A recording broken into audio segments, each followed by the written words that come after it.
Hey, Peter Temes here, founder and president of the Institute for Innovation in Large Organizations. Glad we have a moment for me to share a couple of points with you about open innovation in large organizations.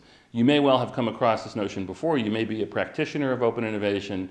It's a great concept. A fellow named Henry Chesbrough, wrote the book Open Innovation about almost 20 years ago now.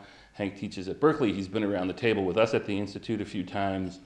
Open innovation begins with this powerful and perhaps obvious idea: no matter how smart you are and how smart the leaders in your organization are, how good your R&D people are, how brilliant your brilliant thinkers are, the smartest people in the world probably don't work for you.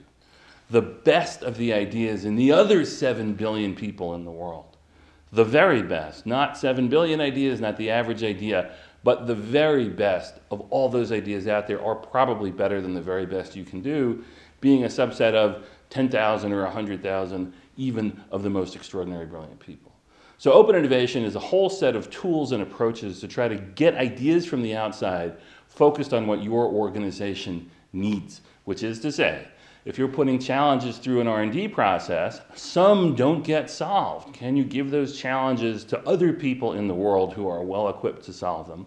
Can you do what our friend Alf Bingham, who used to run R&D in Eli Lilly, very important open innovation guy, would describe as the practice of optimal distance, which is to say, to get folks who aren't the deepest experts in your narrow challenge, but have some expertise in a related topic, and yet they look differently at this bit. And to be more specific, if you're dealing with polymer science, the PhDs in polymer science will have blind spots that they've kind of accumulated together through their training and their professional life. Someone with a master's degree in materials science probably knows enough to really grasp the outlines of that given challenge, and yet isn't in the box of the polymer science PhD, right? That's optimal distance.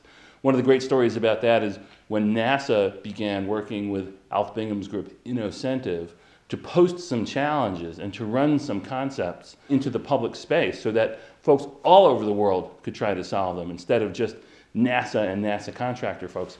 They needed to create a new space glove. And they put out the contest. Hundreds of thousands of people saw and made attempts to solve that new glove challenge. And the guy who did, interestingly, lived in Maine, was the grandson and the son of traditional hunting glove makers, and had a master's degree in materials science. So not a NASA guy, not a defense contractor, not a space scientist, a glove maker, but a glove maker with that close optimal distance, coming from different places with different frameworks. And yet he had the basic building blocks that were in some ways quite technical to build this beautiful glove. And that became kind of a symbol for open innovation at NASA. We were very proud to have helped establish some of those relationships between NASA and Lilly through our institute, the ILO Institute. But the biggest challenge, as organizations we worked with and observed began doing more open innovation, was what we look at as the shape of the funnel. So think about it this way. If in the old days we had a small number of people who were trying to solve all the problems we might have that our company addresses, right? You have the width right here of how many people are trying to solve these problems, and you have the width down at the base of how many and what kinds of problems they want to solve. So in the old days, it was a pyramid, right? Very few people trying to solve lots of problems.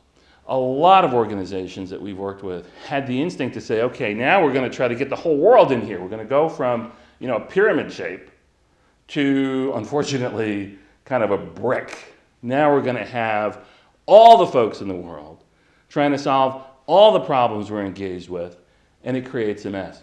Large bank in Canada, for example, creates a contest. Tell us about your vision for the future of banking.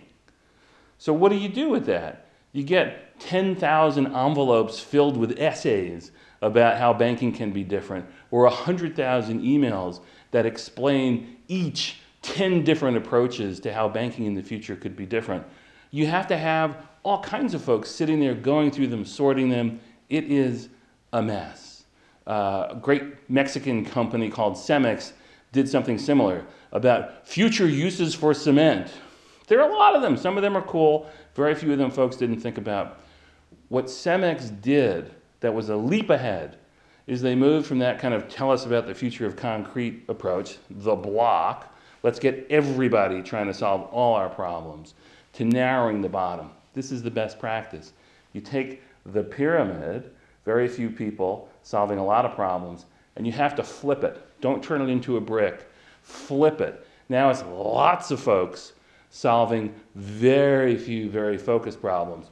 So when Cemex is servicing a building site in the middle of Beijing, instead of saying, tell us about the future of cement, they'll run a contest like, tell us the best way to get from our staging area on the edge of town through that brutal Beijing central business district traffic, where we have a building under construction and we've got a fleet of 30 cement mixers with rapidly drying cement trying to get through to the site.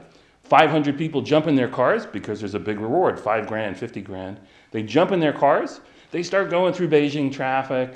450 go home cursing, there is no better answer. 50 think maybe they found plausible answers. 5 are really worthwhile, and the folks at Cemex now have 50 plausible solutions to sort through that are a function of 500 attempts, but they don't have to go through the sifting for 90% that self-select out. And in that 50, they get 5 they can really think about how to implement. It's all about taking that pyramid and flipping it and not turning it into a brick. So that's one good idea about open innovation. We hope it's helpful. Please come and join us, the Institute for Innovation in Large Organizations, the ILO Institute, for more conversation like this and for us to hear your ideas. We think that's extremely important as well. Thank you.